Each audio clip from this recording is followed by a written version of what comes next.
নতুন কোচ নিয়োগ প্রক্রিয়া শুরু করেছে বাংলাদেশ ফুটবল ফেডারেশন। অভিজ্ঞতা সম্পন্ন ও লাইসেন্সধারী কোচ চেয়ে বুধবার নিয়োগ বিজ্ঞপ্তি দিয়েছে বাফুফে। আগামী ফিফা উইন্ডো থেকে নতুন কোচের অধীনে খেলবে হামজা সৌমিত্রা। দীর্ঘ 4 বছর 3 মাস বাংলাদেশের ডাগআউট সামলেছেন হাবিয়ের কাবরেরা। স্প্যানিশ এই কোচের বাংলাদেশের হয়ে শুরুটা মন্দ ছিল না। বাংলাদেশকে একটা প্লেয়িং স্টাইল এনে দিয়েছিলেন তিনি। তাকে ভালোবেসে দ্য গডফাদার তিফো নিয়ে হাজির হতেন ভক্তরা।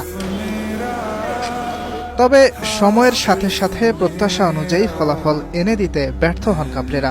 বিশেষ করে হামজা চৌধুরী ও সমিত সোমের আগমনের পর তাকে বাদ দেওয়ার দাবি জোরালো হয়। 4 এপ্রিল বাফুফের মিটিং শেষে সিদ্ধান্ত হয় আর চুক্তি নবায়ন করা হবে না কাবরেরার সঙ্গে।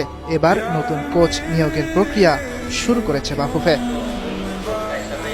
প্রথমে জাতীয় দল কিংবা টপ টায়ার পেশাদার ক্লাবে 5 বছরের কোচিং অভিজ্ঞতা সম্পন্ন কোচ চেয়ে নিয়োগ বিজ্ঞপ্তি দিলেও পরে 5 বছরের অভিজ্ঞতার ক্রাইটেরিয়া সরিয়ে দিয়েছে বাফুফে। এছাড়াও আবেদন করতে হলে থাকতে হবে এফসি প্রো, উয়েফা প্রো কিংবা সমমানের লাইসেন্স।